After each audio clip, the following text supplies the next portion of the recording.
This is a 3" by 4" coaster woven on the stray fiber 3x9 loom. This video is going to show how to warp your loom so that you can weave double width on it. And basically the idea is that you're putting a warp on both sides of the loom rather than just down the front side. So the warp is going to wrap continuously down the front side, then up the back side of the loom. Like a continuous loop around the loom, around both sides, so you'll have 2 layers of warp threads. Start by tying onto the top corner. When you're looking at the front side of the loom, you're tied onto the top left corner. Now you start off just like you normally do, by bringing the yarn through the second slot from the left side.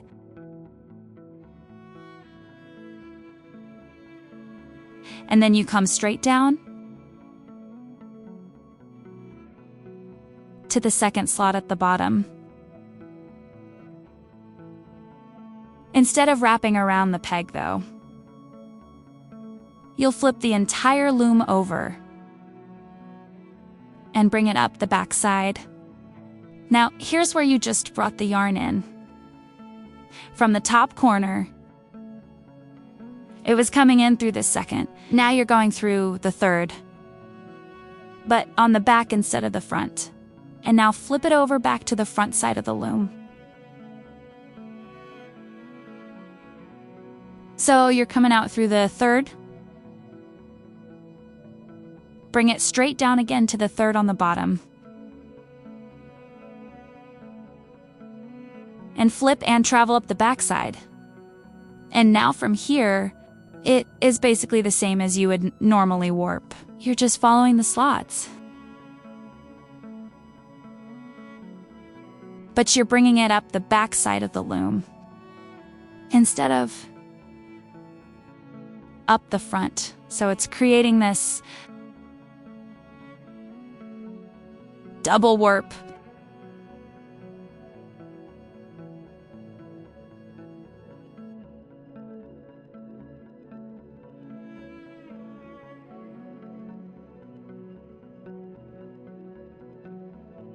Flip the loom, come up the back.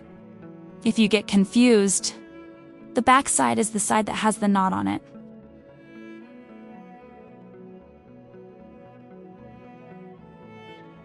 And you just flip, go up the back.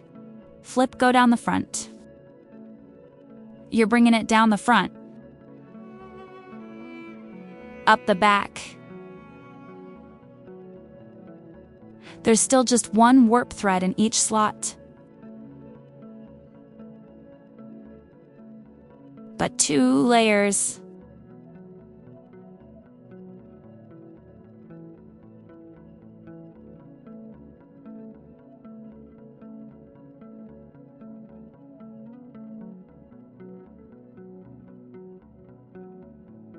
And if you get comfortable, you really don't even need to flip it.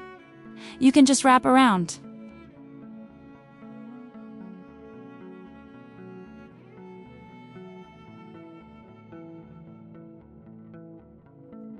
Which is even easier, you just follow the slots.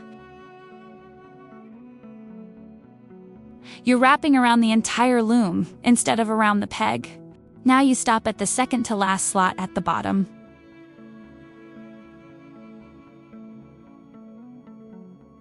But you will go all the way up to the last slot at the top.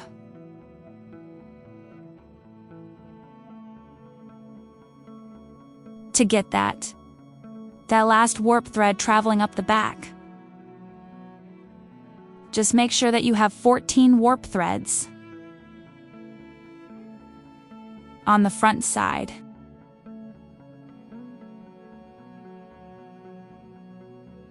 And 14 warp threads on the back side.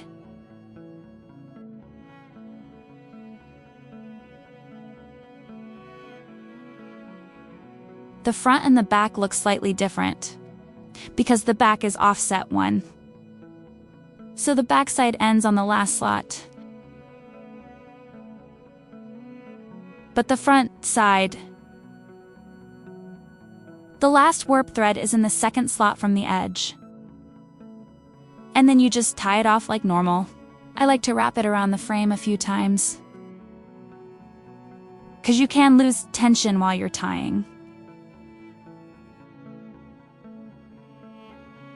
So this is the back, it has the 2 knots.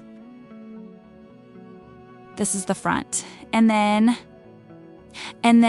another thing you'll do differently is turn the loom so the knots are at the bottom. Because the way the warp is offset, it's centered better on the top end, which will make the speed comb easier to line up. If you've already completed your first project in the kit and you've practiced with the speed comb, you're doing the same thing. You're just doing it double. And this technique would probably work on most frame looms. But without the speed comb, it could be pretty tedious. The first thing, since I'm making a coaster, I want it to end up fairly square. I'm not going to be using the whole length of the warp. That's going to be fringe. I'm going to put these 2 spacers in. They're each about 1 inch wide. So I'll be starting about 2 inches up the warp.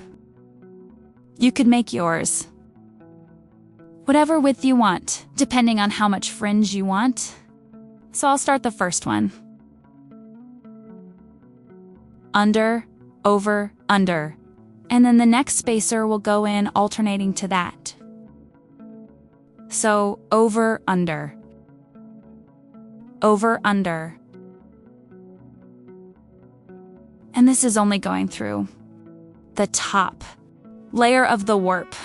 So those 2 spacers are going alternate to each other. And then I'll do the same thing on the back side.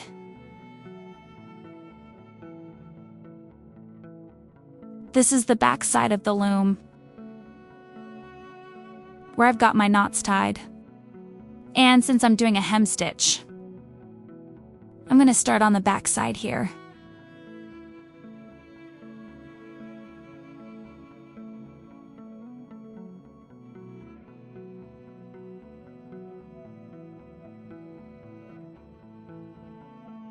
And I won't be covering the speed comb specifically.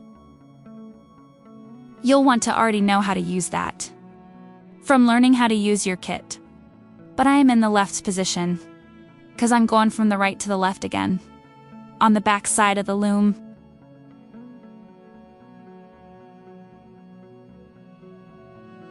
But instead of coming out and across, I'm going to go down under the edge of the loom.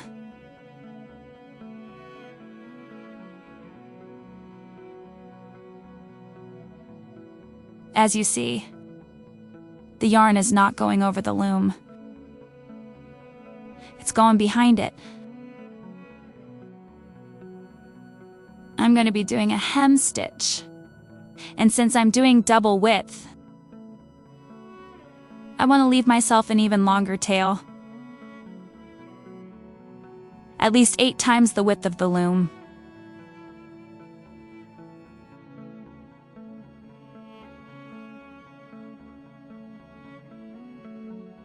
This is where the double rows of teeth on the speed comb come in.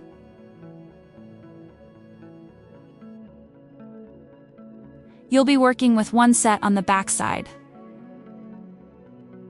And then when you flip to the front side of the loom, you'll be using the other set of teeth. And again, we're going right to left. The speed comb is in left position.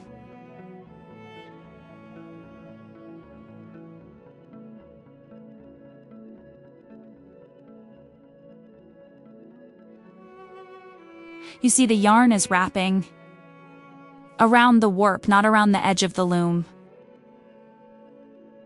And as I pull, I'm finding these 2 warp threads at the edge. One is the last warp thread on the front, and the other is the last warp thread on the back. I'm pulling those taut as I pull the yarn through.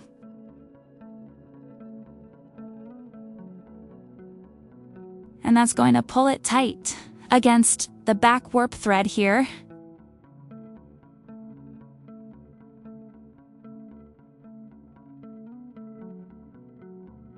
And now, again, you're still using the speed comb normally. So right position, because we're going left to right. And the needle goes down behind the edge of the loom,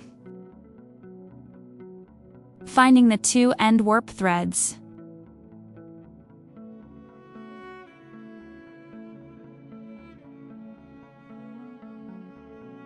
And pulling those taut.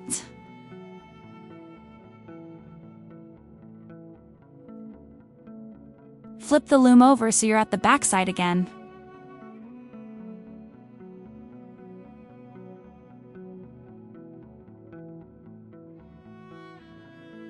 Find those two warp threads at the end. Pull it tight.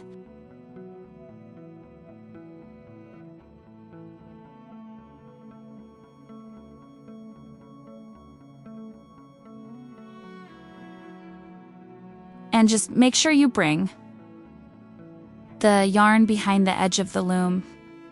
You're not wrapping around the loom itself, just the warp.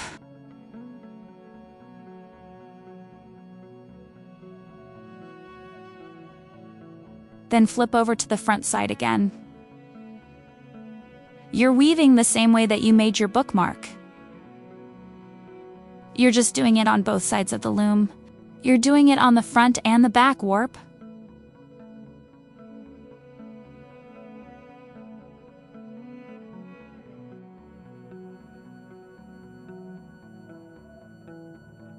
When you're wrapping, it looks like you're skipping the warp thread. But you're not, because this is the edge where it is wrapping. So it's just going under that warp thread. When you come back the other way, you'll see now you're going over that warp thread.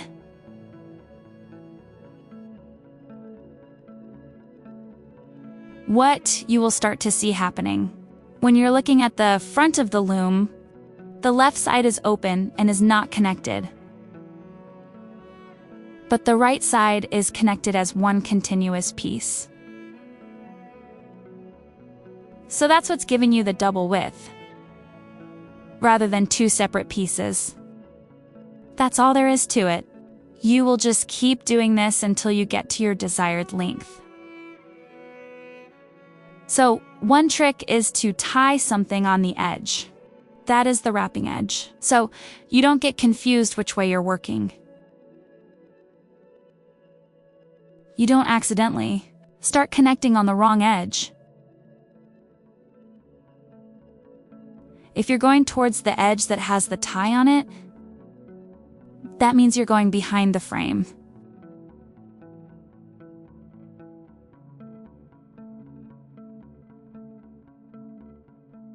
And if you're going towards the edge that does not have the tie on it, that means you're going over the frame and then weaving back towards the connecting edge.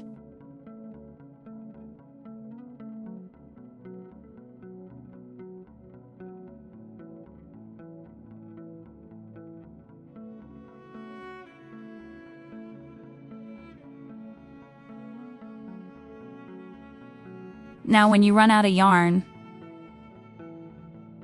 you're going to add in new yarn the same as you learned before. Just pick a spot.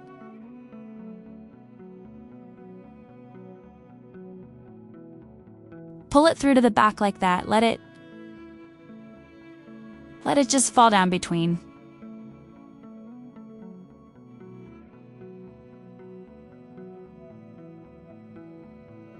And add in your new length of yarn, just like how you normally would, by slightly overlapping. So my yarn is ending right here. And I will just bring the new yarn in.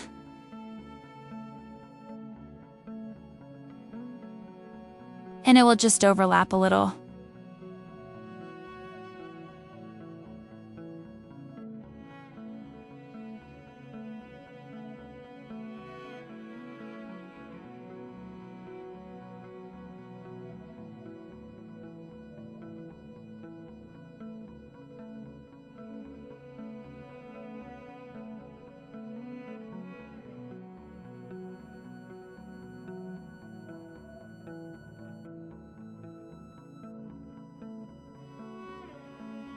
I stopped once I reached 4 inches in length.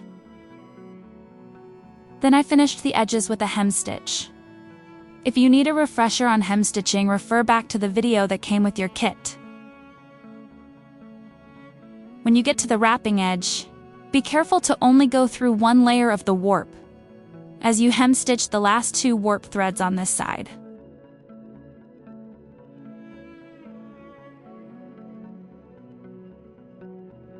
Then flip the loom over to continue hem stitching.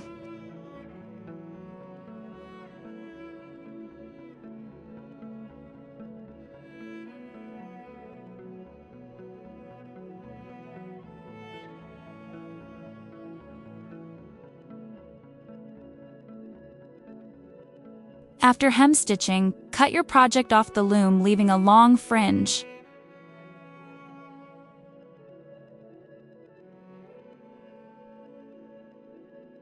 When you open it up, it will be twice the width.